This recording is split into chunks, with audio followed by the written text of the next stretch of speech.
Hi, my name is Matthew Jester. I'm just making a very brief video here going over the basics of hypnosis. So I have a certificate of completion for my hypnosis course that I took online.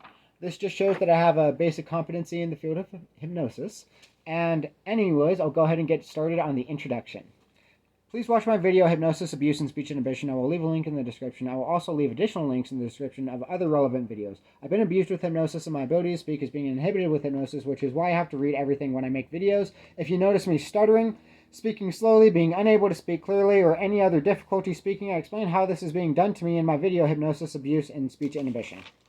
In this video, I'll be covering a couple of theories of hypnosis, some important terms that will help anyone learning hypnosis to better understand hypnosis, going into depth on an important concept known as the critical factor or critical faculty, and briefly explaining the different techniques used in direct hypnosis and Ericksonian hypnosis. Some of this vital information is almost impossible to find on the internet for free, and even then can be difficult to fully comprehend, so I hope I have articulated and explained what hypnosis is very well in this video for you and the general public to have a clear understanding of what hypnosis is.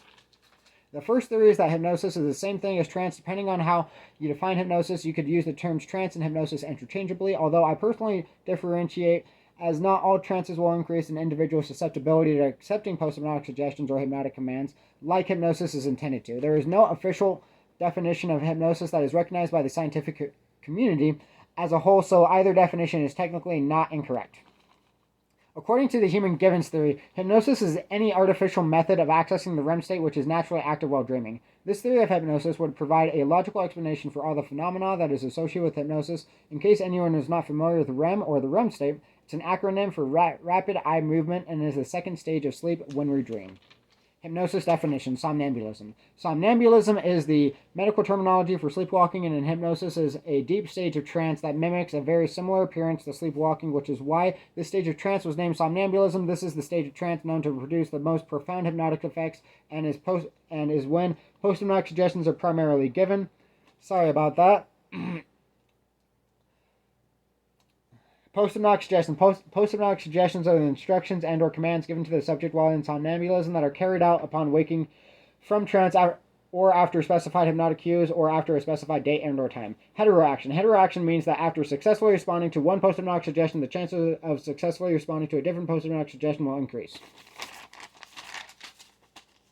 Homoaction. Homoaction means that repetition of a post-hypnotic suggestion or the post-hypnotic suggestion will result in a stronger or more intense response to the post-hypnotic suggestion. Critical factor or critical faculty. The critical factor or critical faculty is not a part of the brain or a tangible object. It is just a concept, although a very real concept, just like time, the conscious mind, or the unconscious mind. In hypnosis, there is an important concept known as the critical factor or critical faculty. It means the exact same thing and is most commonly known as the critical factor, although in my hypnosis course it was referred to as the critical faculty, and that is what I'm going to be referring to it as in this video. The critical faculty is responsible for processing, interpreting, analyzing, and questioning information before acceptance into the unconscious mind. The critical faculty is commonly described as a filter, firewall, or barrier in between the conscious and unconscious mind that is responsible for processing, questioning, interpreting, and analyzing whether or not the information should be accepted or rejected as true or false in order to develop an accurate understanding of reality. An oversimplified understanding of what the critical faculty is the conscious awareness and short-term memory. Although they're not the same things, short-term memory is a form of memory. The critical faculty is information processing, and the conscious mind is responsible for much more than processing information in short-term memory. The critical faculty is capable of processing a lot of information very quickly, although is limited in its information processing capabilities. The critical faculty is limited to processing 7 plus or minus 2 bits of information at a time. That's 5 to 9 bits of information at a time. Very similar to short-term memory in regards to remembering phone numbers as an example. Children under the age of 7 have underdeveloped critical faculties that readily accept information without questioning, processing, analyzing, or interpreting the information. An example of this would be how children will believe in the Easter Bunny, Santa Claus, and the Tooth Fairy in the deep hypnotic trance known as somnambulism. The critical faculty can be less capable of rejecting information than that of a small child's.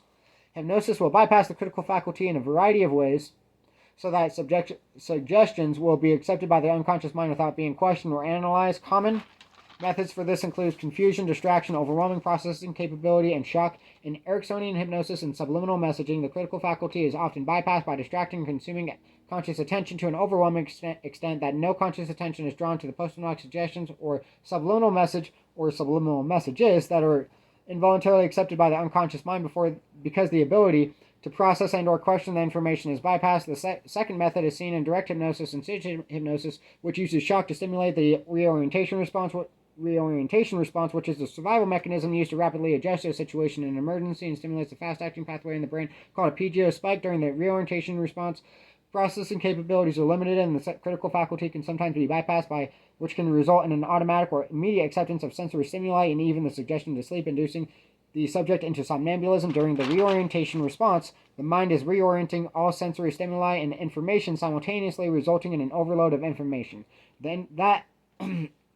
An overload of information that overwhelms the critical faculty's processing capability.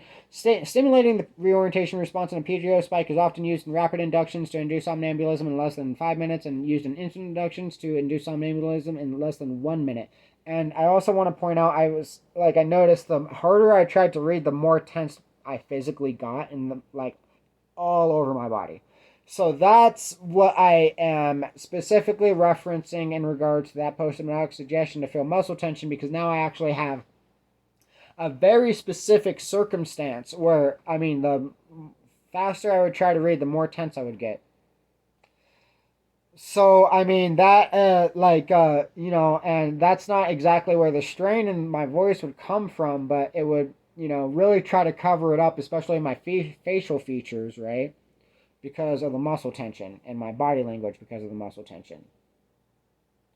So I'm pointing that out, and I'm going to go ahead and remake the video. Thanks for watching. I appreciate it.